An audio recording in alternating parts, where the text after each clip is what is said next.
سب سے بڑی بے وقوفی یہ ہے کہ انسان اپنے گناہوں کو دیکھ کر اللہ سے بدگمان ہو جائے۔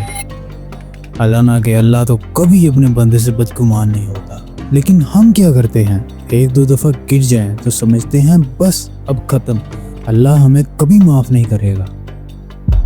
ہم عبادت میں ذرا سا پیچھے رہ جائیں تو سوچتے ہیں کہ شاید اللہ نے ہمیں چھوڑ دیا ہے۔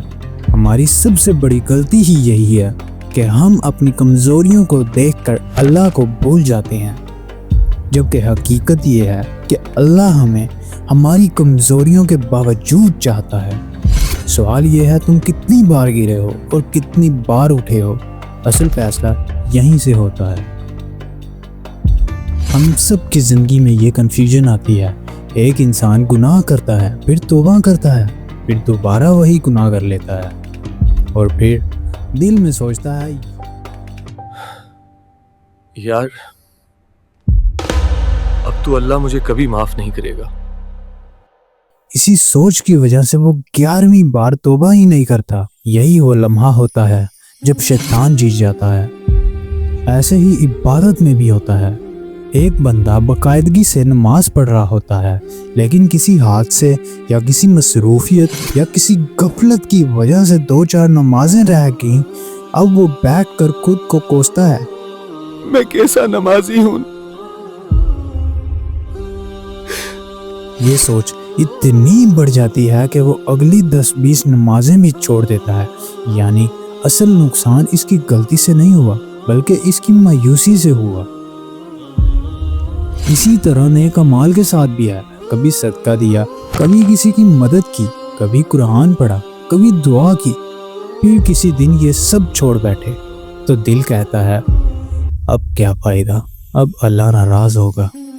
یہ سوچ اتنی زہر آلود ہے کہ انسان کو مکمل پیچھے لے جاتی ہے۔ میرے بھائیوں، میری بہنوں، یہی سب سے بڑا دھوکہ ہے۔ اللہ نے کبھی نہیں کہا کہ ایک بار گرنے کے بعد تم ختم ہو۔ یہ شیطان ہے جو تمہارے دل میں ڈالتا ہے کہ بس اب راستہ بند ہو گیا ہے، لیکن حقیقت یہ ہے کہ ہر بار گرنے کے بعد بھی راستہ کھلا ہوتا ہے، اور یہی اصل امتحان ہے۔ ذرا تصور کرو، تمہیں یہ خبر ملے کہ جہاں تم کھڑے ہو وہاں سے صرف 5 کلومیٹر دور تمہارا اللہ تمہیں بلا رہا ہے۔ بس 5 کلومیٹر کا سفر، اور اس کے آخر میں تم اپنے رب سے ملو گے۔ اب سوچو تمہارا دل کیسے دھڑکے گا؟ تم اپنی گاڑی، اپنا بینک بیلنس، اپنی شہرت، سب کچھ بھول جاؤ گے۔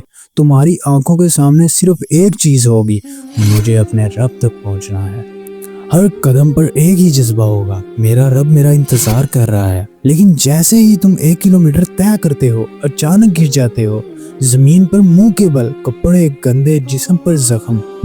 لوگ تمہیں دیکھ کر ہنسنے لگتے ہیں، یہ دیکھو اللہ کی طرف جانے والا ابھی سے گر گیا، اور تمہارا مذاق اڑاتے ہیں، تمہیں کمزور کہتے ہیں۔ یہاں پر زیادہ تر لوگ ہار مان لیتے ہیں، کہتے ہیں اب اللہ کو میں ایسے کیسے ملوں گا، گندے کپڑے، زخمی حالت میں، اور بیٹھ جاتے ہیں۔ یہی سب سے بڑی بے وقوفی ہے۔